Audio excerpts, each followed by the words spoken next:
भारत का अरबों रुपए का रणनीतिक दांव अब क्या सबसे बड़े खतरे में है? वह चाबहार पोर्ट जिसे भारत ने सिर्फ एक बंदरगाह नहीं बल्कि अपनी आने वाली कई दशकों की रणनीतिक योजना का आधार बनाया। आज वही चाबहार एक बार फिर अंतर्राष्ट्रीय सुर्खियों में है।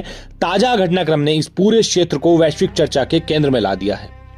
सोशल मीडिया पर लगातार ऐसे वीडियो और तस्वीरें वायरल हो रही हैं जिनमें चाबहार बंदर अब्बास और ईरान के दक्षिणी तटीय इलाकों में बाहरी सैन्य कार्रवाई के दावे किए जा रहे हैं।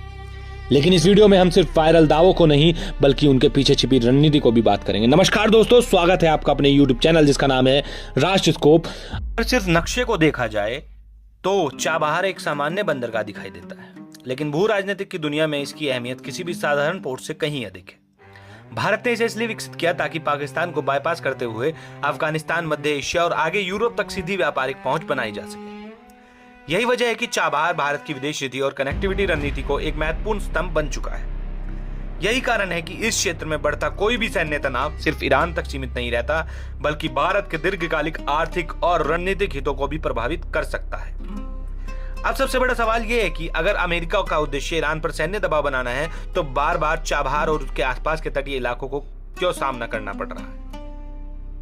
रक्षा विशेषज्ञों अनुसार आधुनिक युद्धों में सबसे पहले विरोधियों की निगरानी और संचार क्षमता को कमजोर करने की कोशिश की जाती है। अगर किसी देश का रडार, कम्युनिकेशन नेटवर्क और निगरानी प्रणाली प्रभावित हो जाए तो उसके लिए हवाई हमलों का समय रहते पता लगाना और प्रभावी जवाब देना बेहद कठिन हो जाता है। इसी वजह से दक्षिणी तटीय इलाकों में सैन्य दृष्टि से अत्यंत संवेदनशील माना जा रहा है। अब चाबहार की चर्चा सिर्फ इसलिए नहीं हो रही क्योंकि वहां एक बंदरगाह मौजूद है। इसके लिए सबसे बड़ी वजह है इसकी भौगोलिक स्थिति। यह इलाका दुनिया के सबसे महत्वपूर्ण समुद्री मार्ग हॉर्मुज़ जलडमरू मध्य के बेहद करीब स्थित है। दुनिया के तेल और गैस का बड़ा हिस्सा इसी समुद्री रास्ते से होकर गुजरता है। अगर यह तनाव बढ़ता है तो इसका असर केवल मध्य पूर्व तक सीमित नहीं रहेगा बल्कि तेल की कीमतें, अंतर्राष्ट्रीय व्यापार, शिपिंग और वैश्विक अर्थव्यवस्था पर भी दिखाई देगी। चाबहार के साथ साथ बंदर अब्बास भी इस पूरे घटनाक्रम का महत्वपूर्ण केंद्र बना हुआ है। बंदर अब्बास ईरान का प्रमुख नौसैनिक और वाणिज्यिक केंद्र है, जबकि चाबहार अरब सागर की ओर ईरान का महत्वपूर्ण समुद्री प्रवेश द्वार माना जाता है। अगर इन दोनों क्षेत्रों पर लगातार दबाव बना रहता है तो इसका सीधा असर ईरान की समुद्री गतिविधियां, सैन्य लॉजिस्टिक्स और व्यापारिक संचालन पर पड़ सकता है। भारत ने चाबहार को केवल एक व्यापारिक परियोजना के रूप में नहीं देखा, यह भारत की उस व्यापक रणनीति का हिस्सा है जिसके माध्यम से दक्षिण एशिया से लेकर मध्य एशिया तक अपनी आर्थिक और रणनीतिक पहुंच का मजबूत किया जा सकता है। यही कारण है कि इस क्षेत्र में लंबे समय तक अस्थिरता बनी रहती है तो भारत की कई महत्वपूर्ण कनेक्टिविटी योजनाएं भी प्रभावित हो सकती हैं। दूसरी ओर ईरान भी जवाबी रणनीति अपनाता दिखाई दे रहा है। विभिन्न रिपोर्टों के अनुसार क्षेत्र में मौजूद अमेरिकी सैन्य हितों और ठिकानों को निशाना बनाने की कोशिश की गई है। इससे यह संकेत मिलता है कि यह संघर्ष अब केवल एक देश की सीमाओं तक सीमित नहीं रह सकता। दिलचस्प बात यह है कि खाड़ी क्षेत्र के कई देश इस बार बेहद संतुलित रुख अपनाते दिखाई दे रहे हैं। हर देश अपनी सुरक्षा, अर्थव्यवस्था और कूटनीतिक हितों का ध्यान में रखते हुए फैसला ले रहा है।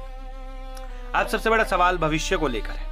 अगर सैन्य कार्रवाई इसी तरह जारी रहती है तो पूरी पश्चिम एशिया में तनाव और बढ़ सकता है। इसका असर सिर्फ युद्ध तक सीमित नहीं रहेगा बल्कि वैश्विक ऊर्जा बाजार, तेल की कीमतों, शिपिंग, बीमा और अंतर्राष्ट्रीय सप्लाई चेन तक महसूस किया जा सकता है। भारत के सामने भी बड़ी चुनौती होगी कि वह अपने रणनीतिक हितों की रक्षा करते हुए इस पूरे संकट के बीच संतुलित कूटनीतिक भूमिका कैसे निभाए।